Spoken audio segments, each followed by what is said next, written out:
बाज की कहानी। पूरी दुनिया में पक्षियों की 10,000 से भी ज्यादा प्रजातियां पाई जाती है। सभी के वही दो पंजे, दो पंख और एक गर्दन होती है।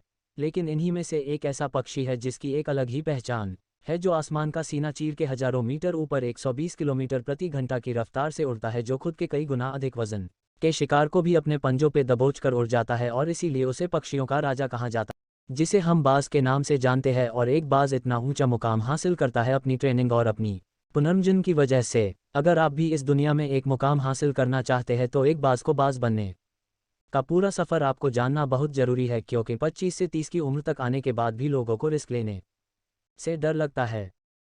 लेकिन एक बाज की जीवन की शुरुआत ही रिस्क से होती है। जिस उम्र में बाकी पक्षियों के बच्चे सिर्फ चींची करना सीखते हैं, उस उम्र में एक मादा बाज अपने बच्चों को पंजों में दबोचकर हज़ारों मीटर आसमान की ऊंचाइयों में उड़ जाती है, उसे ये बताने के लिए कि तेरा जन्म आसमान का सीना चीर के सबसे ऊपर उड़ने के लिए हुआ है, तेरा जन्म पंछियों का बादशाह बनने के लिए हुआ है। ज़मीन से हज़ारों मीटर ऊपर ले जाकर मादा बाज अपने पंजों से उसे छोड़ देती है, और यहीं से शुरू होती है उसकी हाई रिस्क ट्रेनिंग। वो चूज़ा ज़मीन की तरफ तेज़ी से गिरने लगता है, थोड़ा नीचे आता है तो उसके पंख खुलने लगते हैं। नीचे आते आते वो अपने पंख फड़फड़ाने लगता है, लेकिन वो अभी तक उड़ना नहीं सीखा है। वो ज़मीन से कुछ ही ऊपर होता है, ऐसा लगता है कि कुछ ही सेकंड में उसका जीवन समाप्त हो जाएगा, लेकिन अचानक एक पंजा उसे अपने गिरफ्त में लेता है और वापस आसमान में उड़ जाता है। वो पंजा होता है उसकी माँ का, जो उसके पीछे उड़ रही थी। उसकी ये ट्रेनिंग तब तक चलती रहती है जब तक वो उड़ना नहीं सीख जाता है। इतनी हाई रिस्क ट्रेनिंग होने के बाद इस दुनिया को एक बाज मिलता है। बारिश के वक्त जब सारे पक्षी आश्रय की तलाश करते हैं, तब यही बाज उसी बारिश में आसमान को चीरते हुए ऊपर निकल जाता है और बदल से कहता है, तू बर्श ले, कितना बरसेगा, और फिर नीचे आकर चैलेंज करता है।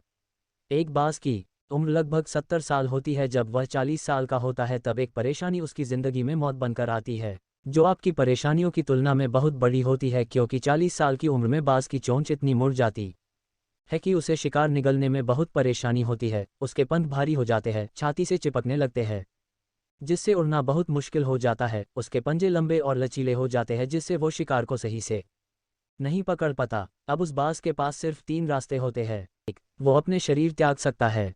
2. गिद्ध की तरह छोड़े हुए भोजन पे निर्भर हो जाए।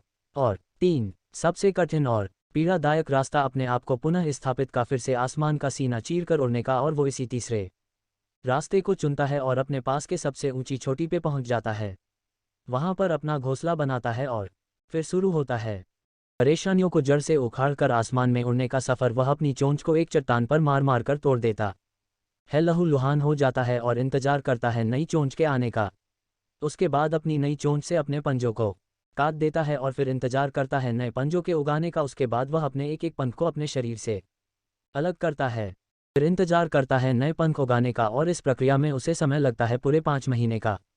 इन 5 महीनों के कड़ी तपस्या से एक बाज का पुनः जन्म होता है। वो फिर से तैयार हो जाता है आसमान का सीना चीर कर उड़ने के लिए। जो 3 रास्ते बाज के पास थे, वही 3 रास्ते आपके पास होते हैं, लेकिन कुछ लोग पहले रास्ते को चुनते हैं और परेशानियों के तले दबकर सुसाइड कर लेते हैं। ज़्यादातर लोग दूसरे रास्ते को चुनते हैं। वो परेशानियों का बोझ पड़ते ही अपने लक्ष्य को छोड़कर एक नॉर्मल लाइफ जीने लगते हैं। और कुछ वो लोग भी होते हैं जो इस परेशानियों को लात मारकर अपनी मेहनत के दम पर बाज की तरह आसमान की बुलंदियों को छूते हैं। दोस्तों, बाज की यह ट्रेनिंग हमें बहुत बड़ी सीख देती है कि अगर रिस्क लेना पड़े तो लो, कि अपने फील्ड में अपने आप को इतना ट्रेंड कर लो कि उस फील्ड में आपसे ऊपर उड़ने के बारे में सोचकर लोगों के पसीने छूट जाए, तभी आप अपने फील्ड के बादशाह कहलाओगे।